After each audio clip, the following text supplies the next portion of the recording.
1월 1일부터 세법이 바뀌면서 해외 주식형 ETF를 개인연금저축펀드나 IRP, ISA에서 운영할 경우 이중과세 문제가 발생하고 있는데요. 이중과세 문제로 국민들의 불만이 많으니 정부에서도 정신없이 대책을 마련하고 있는 것으로 보입니다. 연금저축으로 ETF 사는 사람들은 진짜 노후를 나라에 기대려고 하는 게 아니라 스스로 준비하는 사람들이 많은데요. 이렇게 갑자기 세법을 바꾸면서 세금을 오히려 이중과세하는 것 때문에 저뿐만 아니라 많은 사람들이 실망하고 있어요. 그러면 바뀐 세법이 무엇인가요? 네, 25년 1월 1일부터 세법이 바뀌면서 해외 주식형 ETF를 개인연금저축펀드나 IRP, IS에서 운영할 경우 15%라는 배당 소득세를 뗀다는 것인데요. 연금저축펀드나 ISA 계좌의 가장 큰 장점이 과세 이연이었어요.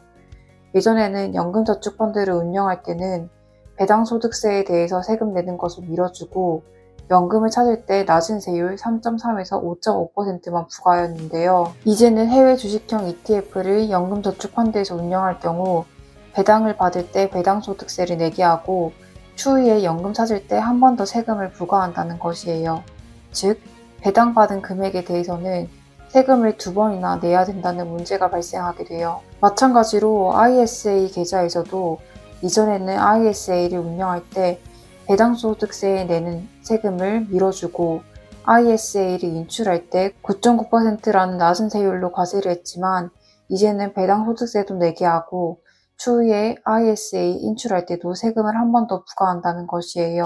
이중과세는 정말 문제 많아 보이는데 왜 이렇게 세법이 바뀐 것일까요? 그동안에는 해외 주식형 ETF가 현지에서 배당금에 대한 세금을 떼고 배당금을 받아오며 국세청에서 이 세금을 펀드에 선환급을 해줬는데 올해부터는 환급해주지 않고 투자자 배당금 지급 단계에서 징수되게 된다고 해요. 예를 들어 이전에는 연금저축펀드에서 미국 주식형 ETF로 배당금이 100원 들어왔으면 100원이 그대로 들어왔어요. 미국에 내야 하는 세금 15%인 15원은 국세청에서 메꿔줬어요. 그런데 이번에 개정된 세법에서는 국세청이 내주는 돈을 이제 끊어버리고 투자자들이 배당금 지급받을 때 배당세를 내게 한다는 것이에요. 즉, 여태껏 국고로 외국 납부 세액을 지원하였기 때문에 이제 정상화하겠다는 것이 정부 입장이에요. 그런데 연금저축펀드를 운용하는 대부분의 사람들은 저 포함해서 배당소득세를 포함하여 과세 이연의 효과에 따른 복리효과를 누려보겠다고 한 분들이 대부분이었을 거예요.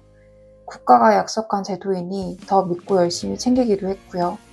그런데 이렇게 노후 자금을 운용하는 연금저축에 대한 정책이 갑자기 바뀐 것에 대해서 많은 사람들이 실망하고 특히 배당금을 많이 받는 종목이었던 미국 배당 다우존스는 최근 5거래일간 259억 원이 매도되었다고 하는데요. 그래서 어떻게 대응해야 할까요?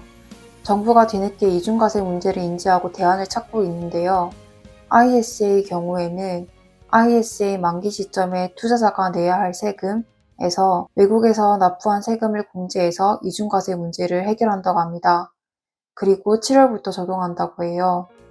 다만 연금계좌와 IRP는 당장 올 1월부터 법이 시행 중인데요. 연금저축과 IRP는 법 개정이 필요해서 당장은 이중과세 문제를 해결하기 어렵다고 해요. 그러나 무작정 계속 기다리는 것보다 현 시점 기준으로 저희에게 유리한 것이 무엇인지 찾아보는 것이 중요한 것 같은데요. 제 구독자분들은 저와 동일하게 대부분 국내 주식형 ETF가 아니라 해외 주식형 ETF를 보유하고 있으실 거예요. 미국 ETF만 한다고 하면 연금저축펀드에서 구성될 수 있는 것은 차익과 배당인 것 같아요. 차익에 대해서는 여전히 과세 이연 및 저율과세가 적용되는데요. 문제가 되는 부분이 바로 이 배당 부분이에요. 연금저축펀드나 ISA에 미국 배당 다우존스처럼 배당률이 큰 종목을 큰 비중으로 가지신 분은 저 포함해서 타격이 매우 클 거예요.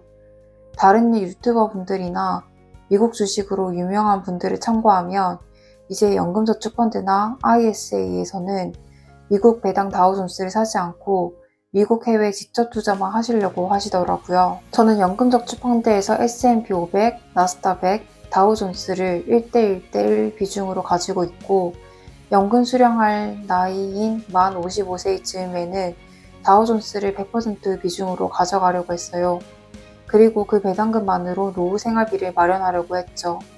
그런데 저와 같이 배당금을 위해 투자하셨고 투자했던 분은 이제 이중과세를 내게 돼서 일반 계좌보다 오히려 더 손해예요. 그래서 저는 이제부터 연금저축펀드로는 S&P 500, 나스닥만 투자하고 S&P 500 비중을 높여서 투자할 계획이에요.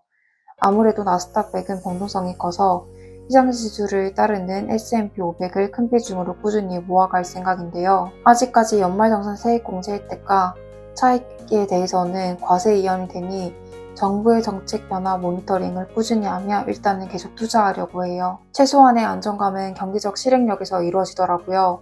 실망한 상태로 머물지 않고 연말정산 세액 공제되는 한도 내에서는 S&P 500 위주로 ETF를 꾸준히 모아갈 생각이에요.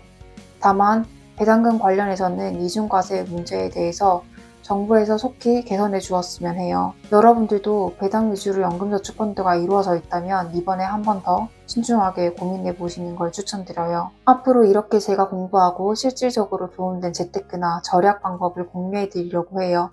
관심 있으신 분들은 계속 구독하고 직접 봐주시면 감사하겠습니다. 오늘 영상이 좋으셨다면 좋아요와 구독도 잊지 말아주세요. 감사합니다.